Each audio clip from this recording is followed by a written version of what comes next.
Hello guys, তোমরা সবাই কেমন আছো? আমি ভালোই আছি। তো দেখো, আজ হচ্ছে শুক্রবার। তো কাল ছিল বৃহস্পতিবার, আজ শুক্রবার। তো আমার সকালে যে সকল কাজগুলো ছিল সব কাজকর্ম হয়ে গেছে, ছেলেকে স্কুলে পাঠানো হয়ে গিয়েছে, আমার স্নানও কমপ্লিট। তোমাদের সাথে তো শেয়ার করা হয়নি ছেলে স্কুল গিয়েছে সকালে কাজকর্মগুলো। আমি নিজে একদম ফ্রেশ ট্রেশ হয়ে একদম রেডি। তো আর এদিকে প্রচণ্ড মেঘ করেছে, সকালে উঠেই দেখছি বৃষ্টি হলো। সব দিকে কি এই বৃষ্টিটা হচ্ছে কমেন্ট কিন্তু জানাবে। আর এত মেঘ করছে যে বলার নেই। তো প্রতিদিনই তো বৃষ্টি, তোমাদেরকে সে একই দেখাচ্ছে যে বৃষ্টি আর রোদ, রোদ আর বৃষ্টি। তো এই নিয়েই চলছে। তো চলো দেখতে থাকো। দেখো যে জামা প্যান্টগুলো ছিল সেগুলো মেলে দিতে চললাম। জামা কাপড়গুলো ছাদে একটু মেলবো, আর তার মধ্যে রোদ উঠেছে।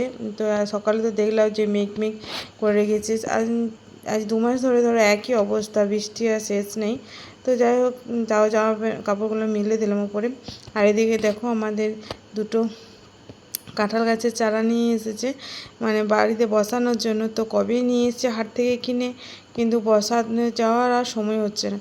তো ছাদের উপরেই রেখেছি, কেন নিচে কিছুতে না কিছুতে খেয়ে নেয় যদি, ওই জন্য উপরেই রেখেছি। আর এদিকে মেঘটা দেখো পুরো অন্ধকার করে আছে, কোথাও কোথাও মেঘ, কোথাও হয়তো বা রোদ। তো সকাল টাইম তো বোঝা যাচ্ছে না যে রোদ হবে না মেঘ হবে। আর এই দেখো বন্ধুরা, দেখো আমাদের এখানে কয়লার চুলো, মানে কয়লা দিয়ে কয়লা ধরানো হয়েছে, এই চুলো ধরানো হয়েছে, মানে এটাতে ভাত হবে।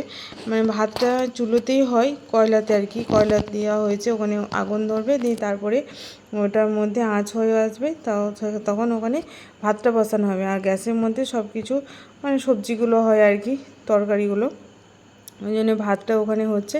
আর এখানে আমি যে সকল সবজিগুলো হবে সেগুলো দেখে রাখছি, কী কী হবে না হবে। আমি রান্নাটার দিকে বসাবো ভাবছি। তো আমি যে একটু লেট, আর একটু টাইমটা হোক তারপর বসাবো। তো দেখো, আর এদিকে আমার সবজি কাটাও হয়ে গিয়েছে। আজকে বাঁধাকপি করেছি, আর এইদিকে আলু কাটা আছে। দেখি আলু, কচু, পটল এদিকে সব কেটে রেখেছি। কী বানাবো বানাবো ভেবে রেখেছি বাঁধাকপির তরকারি। এদিকে আমি এদিকে বসিয়ে দিয়েছি তরকারি। মানে তরকারিটা তাড়াতাড়ি না নিলে ছেলে আসে যেহেতু স্কুল থেকে, তো ওকে খাওয়াতে তো হয় না, ওকে সব কিছু ঠিক করে দিতে হয়। এই জন্য এদিকে উনুনে ভাতটা বসিয়ে দিয়েছি, আর এদিকে গ্যাসের মধ্যে তরকারিগুলো করে নিচ্ছি। তো এই আলু কেটে রেখেছি, আলু ভাজা করব মুড়ি খাওয়ার জন্য। তো আমাদের এদিকে সকাল থেকে সবাই মুড়িটাই বেশি খায়, তো সেই জন্য মুড়ি খাওয়ার জন্য আলু ভাজবো। তো এই আলু ভাজা হবে পরে। তো দেখো এদিকে আমি মেঘ দেখেছি বলে জামা কাপড়গুলো তুলে নিলাম। কাকিমাদের জামা কাপড়গুলো মেলে দিয়ে গিয়েছিলাম, তো সেগুলো আমি তুলে রাখলাম। কাকিমা একটু বাইরে গিয়েছে। তো দেখো এদিকে ছেলেকে আনতে চললো, তারই ফাঁকে আমি ঘর দৌড়গুলো পরিষ্কার করে নিচ্ছি। ছেলেকে আনতে 5 মিনিট লাগে, 5 মিনিট 4-5 মিনিট লাগে বাইকে। তো আর হেঁটে হেঁটে গেলে 10 মিনিট লেগে যায়। তো বাইকে গেল, আর একটু সময় ধরে গেল। মেঘটা যেহেতু অন্ধকার করে এসেছে, আমি বললাম যে রেনকোটটা নিয়ে যেতে, তাও নিয়ে গেল না। তো দেখুক বৃষ্টি হবে কি হবে না, তোমরা দেখতেই পাবে। তো আমি এদিকে উঠানটা ঝাড় দিয়ে নিয়েছি, যেহেতু বৃষ্টি হয়েছে, উঠানে সেরকম ময়লা কিছু ছিল না, তাও পরিষ্কার করে রেখে দিচ্ছি। তো উঠানে ঝাড় দেওয়া হয়ে গেছে, আমার এদিকটা ঝাড় দেওয়া হয়ে গেছে। তো আমি বাকি এই ধারটা ঝাড় দিয়ে নিচ্ছি। কুয়ো পাড়ে আমাদের এই কুয়ো আছে, কুয়ো জলটা খাওয়া হয় না, শুধু ফেলা ঝাড়া করতে যেটুকু হয়। আমাদের কল থেকে টাইম কল আছে, সেখান থেকে আমাদের জল আনতে হয়। তো আমাদের এইটুকুই অসুবিধা। হ্যালো বন্ধুরা, দেখো তোমরা দেখছিলে আমি একটু আগে ঝাড় দিয়েছিলাম উঠানে, আর হালকা হালকা মেঘ করেছিল, মানে মেঘটা অন্ধকার করে এসেছিল। আমার ঝাড় দেওয়া কমপ্লিট হয়েছে, আর এর মধ্যে দেখো বৃষ্টি আরম্ভ হয়ে গেছে। দেখো, দেখছো?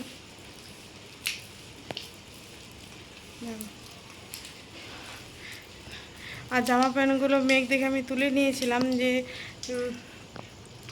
জামা কাপড়গুলো যে কাকিমাদের জামা কাপড়গুলো মেলা ছিল। তো আমি ভাবছি যদি জল বা বৃষ্টি আসে, তো দেখো বৃষ্টি আরম্ভ হয়ে গেছে, তাড়াতাড়ি মানে তুলে নিয়েছিলাম, ভাগ্যিস। তো দেখি এদিকে ছেলেকে স্কুলে আনতে গিয়েছে। এবার ছেলে কী করে বাড়ি আসে, দেখি রেনকোটটাও নিয়ে গেল না বাড়ি থেকে। মনে হয় ভিজে ভিজে আসবে, নয়তো কিছুক্ষণ ওয়েট করবে তারপরে আসবে। তো দেখো বৃষ্টি তোমাদেরকে বলেছিলাম যে জামা কাপড়গুলো তোলা হয়ে গেছে, দেখো তুলে বাদে এখানে এক জায়গাতে এখন গাদা করে রেখেছি। দেখি এখন বৃষ্টি যদি কমে তাহলে বাইরে মিলবো, আর যদি না কমে তাহলে এই সিঁড়ির মধ্যেই মিলতে হবে। দেখতেই পাচ্ছ, দেখো এইদিকে ছেলে বৃষ্টির মধ্যে ভিজে ভিজে চলে এসেছে। দেখো কত বৃষ্টি হয়েছে, তার মধ্যে ভিজে ভিজে চলে এসেছে। দেখো বন্ধুরা বৃষ্টিতে ভিজে কি হয়েছে একবারে।